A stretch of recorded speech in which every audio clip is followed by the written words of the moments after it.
Welcome back class 10। तो आज जो टॉपिक हमें आपके एसिड्स बेसिस एंड सॉल्ट्स वाले चैप्टर में कवर करना है, that is importance of pH in our everyday life. Why is pH important, why is it necessary कि हमें पीएच पता होनी चाहिए। इसलिए पता होनी चाहिए because there are certain ranges within which all organisms can survive.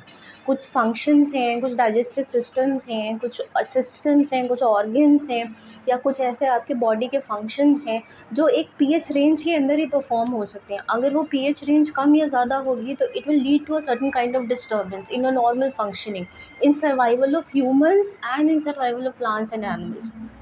All organisms around us, even humans, we need a normal pH range for survival and for functioning of various organs inside a body. ठीक है, यहाँ तक कि soil जिसमें हम plant grow करते हैं उसको भी एक पीएच चाहिए, उसका भी एक ऑप्टिमम पीएच होना चाहिए। अगर वो पीएच कम या ज़्यादा होगा तो सॉइल जो क्रॉप आप ग्रो कर रहे हैं उस पर इफेक्ट पड़ेगा, उसकी सॉइल की फर्टिलिटी पे इफेक्ट पड़ेगा, जो प्लांट है या क्रॉप है उसकी ग्रोथ पे फ़र्क पड़ेगा। ठीक है, तो इसीलिए पीएच एक तो पहले पता होना चाहिए, और हर पीएच की एक ऑप्टिमम रेंज या एसिड्स और बेसिस की एक ऑप्टिमम रेंज होती है जो हमें पता होने चाहिए, क्योंकि उसके ऊपर या नीचे होने से या उसके बहुत ज़्यादा हाई या लो लेवल पे जाने से डिस्टर्बेंसेस होते हैं नॉर्मल फंक्शनिंग में, सर्वाइवल्स में।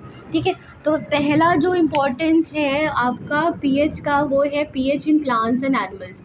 All the plants and animals they can survive within a definite pH range.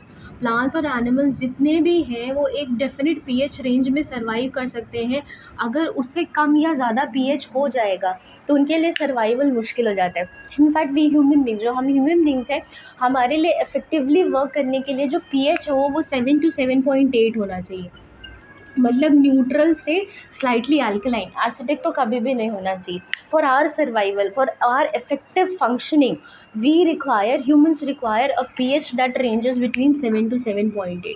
तो आप देख सकते हैं कि पीएच पता होना कितना ज़्यादा ज़रूरी है, क्योंकि अगर आपको पीएच नहीं पता है तो होगा क्या, प्रॉब्लम क्या होगी कि आपका सर्वाइवल मुश्किल होगा। सिर्फ आपका नहीं, प्लांट्स और एनिमल्स का भी सर्वाइवल जो है वो मुश्किल होने लगता है धीरे धीरे। ठीक है,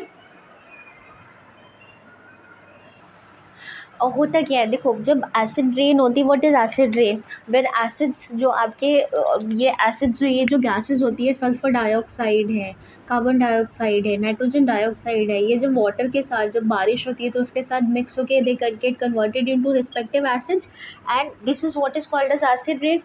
एसिड रेन जो होती है, जो रेन होती है, अगर उसका पीएच 5.6 से नीचे चला जाए, बार बार बोल रही हूँ, ये सारे ना इंपॉर्टेंट चीज़ें, इनको कहीं पे लिख लो, it is often asked in the papers.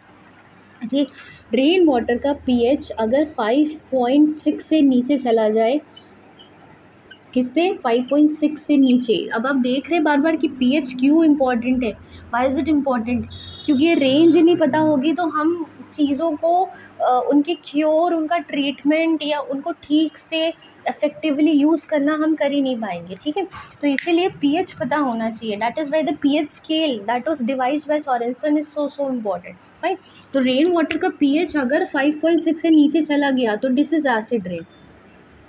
Now if this acid rain जो कि होता है when it gets dissolved in water, when it passes into the soil, when it seeps into the soil, तो होता क्या है कि जो soil में सर्वाइव करने वाले बैक्टीरिया हैं, माइक्रो ऑर्गेनिजम्स हैं, जो पानी में रहने वाले ऑर्गेनिजम्स हैं, एक्वेटिक ऑर्गेनिजम्स हैं, उनकी नॉर्मल लिविंग अफेक्ट होती है, उनका सर्वाइवल अफेक्ट होता है, और धीरे धीरे they start suffering from this lower down pH. जो पीएच लोअर डाउन हो जाता है वो उनके नॉर्मल सर्वाइवल को, उनके फंक्शनिंग को, नॉर्मल फंक्शनिंग को अफेक्ट करता है, and they slowly and steadily start down.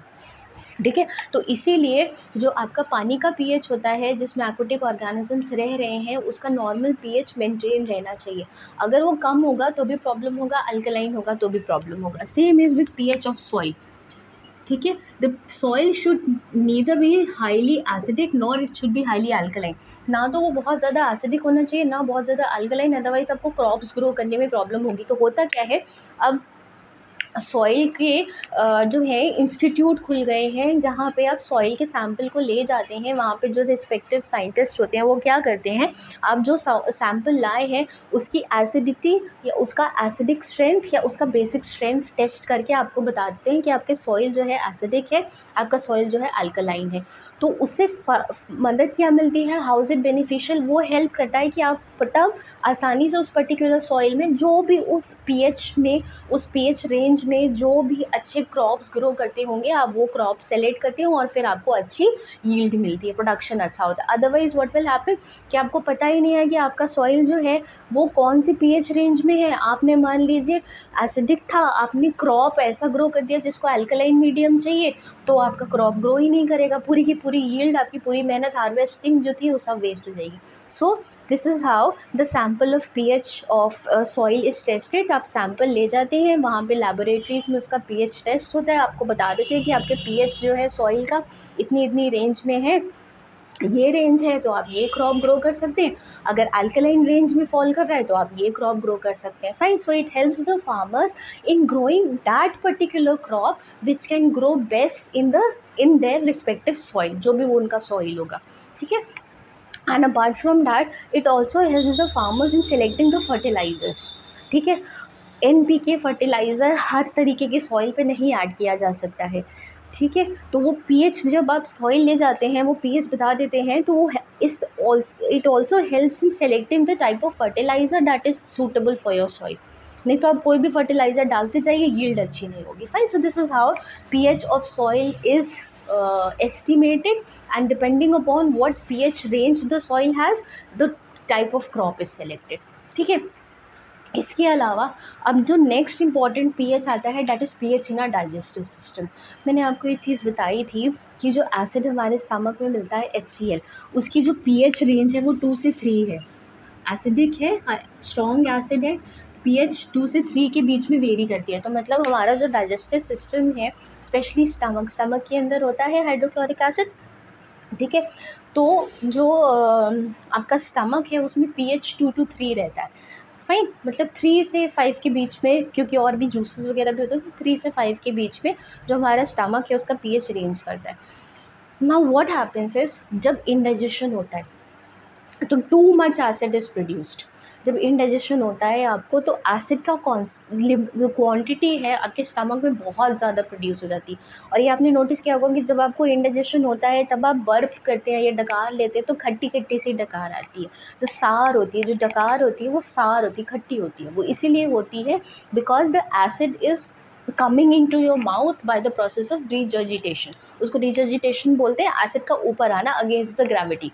Fine, तो होता क्या है, जब इंडाइजेशन होगा तो बहुत ज़्यादा एसिड प्रोड्यूस होगा, आपके पीएच जो नॉर्मल रेंज था स्टमक का वो डिस्टर्ब होगा। उसको नॉर्मल करने के लिए, उसको न्यूट्रलाइज करने के लिए हम एंटासिड लेते हैं। Antacid is basically milk of magnesia. वो करता क्या है, जो एसिडिक अफेक्ट बना है, नॉर्मल एसिडिक अफेक्ट नहीं, because of over production of hydrochloric acid, sometimes because of certain disturbance in your stomach, because of functioning, stomach is not functioning properly, हो